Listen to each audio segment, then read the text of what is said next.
ರಾಜ್ಯ contractor ಅಸೋಸಿಯೇಷನ್ದವರು allegation ಮಾಡಿದ ರಾಜ್ಯ ಸರ್ಕಾರದ ಮೇಲೆ. ಯಾಕಂದರೆ ಹಿಂದೆ ಭಾರತೀಯ ಜನತಾ ಪಾರ್ಟಿ ಸರ್ಕಾರ ಇದ್ದಾಗ ಕಾಂಟ್ರಾಕ್ಟರ್ ಅಸೋಸಿಯೇಷನ್ ಏನು ಅಲಿಗೇಷನ್ ಮಾಡಿದ್ದು 40% ಕಮಿಷನ್ ಅಂಥೇಳಿ ಅದೇ ಒಂದು ಇಶ್ಯೂ ತೆಗೆದುಕೊಂಡು ಹೋರಾಟವನ್ನು ಮಾಡಿದ್ರು ಕಾಂಗ್ರೆಸ್ಸವರು. ಮತ್ತು ಚುನಾವಣೆಯಲ್ಲಿ ಜನರಿಗೆ ಭರವಸೆ ಕೊಟ್ಟರು, ಭ್ರಷ್ಟಾಚಾರ ರಹಿತವಾದಂಥ ಒಂದು ಸರ್ಕಾರವನ್ನು ಕೊಡ್ತೀವಿ ಮತ್ತು ಯಾವ ರೀತಿ ಕಾಂಟ್ರಾಕ್ಟರ್ಸ್ ತೊಂದರೆ ಆಗಿದೆ ಅದನ್ನು ಸರಿ ಮಾಡ್ತೀವಿ, ಅವ್ರ ಬಿಲ್ ಪೇಮೆಂಟ್ ಮಾಡಿಸುವಂಥದ್ದು ಯಾವುದೇ ಕಮಿಷನ್ ಇರೋದಿಲ್ಲ ಅನ್ನುವಂಥ ಭರವಸೆ ಕೊಟ್ಟು ಅಧಿಕಾರಕ್ಕೆ ಬಂದರು. ಆದರೆ ಇವತ್ತು ಕಾಂಟ್ರಾಕ್ಟರ್ಸ್ ಪರಿಸ್ಥಿತಿ ಅದೇ ಮುಂದುವರೆದದ.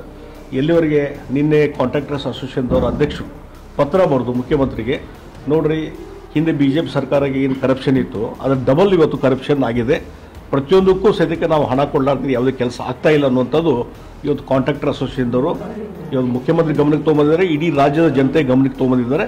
ಅದಕ್ಕಾಗಿ ನಾನು ಹೇಳ್ತೀನಿ ಸಿದ್ದರಾಮಯ್ಯನವರಿಗೆ, ನೀವು ಭಾಳ ಭ್ರಮೆಯಲ್ಲಿದ್ದೀರಿ ಮತ್ತು ನಿಮ್ಮ ಆಡಳಿತ ವ್ಯವಸ್ಥೆ ಕಂಪ್ಲೀಟ್ ಕೊಲ್ಯಾಪ್ಸ್ ಆಗಿದೆ ಮತ್ತು ಹಣಕಾಸಿನ ನಿರ್ವಹಣೆ ಕಂಪ್ಲೀಟ್ ಕೊಲ್ಯಾಪ್ಸ್ ಆಗಿದೆ, ಆರ್ಥಿಕ ಪರಿಸ್ಥಿತಿ ಭಾಳ ದಿಕ್ಕೆಟ್ಟು ಹೋಗಿದೆ.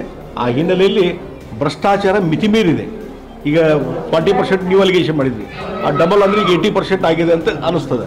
ಹೀಗಾಗಿ ಕೆಲವರು ನಮ್ಮ ಕಡೆ ಬಂದವ್ರು ಹೇಳ್ತಾರೆ, ಕೆಲವು ಕಾಂಟ್ರಾಕ್ಟರ್ಸು, ನಾವು ಹೊಸದಾಗಿ ಕೆಲಸ ಹಿಡಿತಲ್ರಿ, ನಾವೆಲ್ಲರೂ ಟೆಂಡರ್ ಹಾಕಿದರೆ ಮೊದಲು ಕಮಿಷನ್ದು ಅಡ್ವಾನ್ಸ್ ಕಮಿಷನ್ ಹಣ ನೀವು ಕೊಟ್ಟ ಮೇಲೆ ನಮಗೆ ನಿಮ್ಮ ಕೆಲಸಕ್ಕೆ ಆರ್ಡರ್ ಕೊಡ್ತೀವಿ ಅನ್ನೋ ಮಟ್ಟಿಗೆ ಸ್ಟಾರ್ಟ್ ಆಗಿದೆ.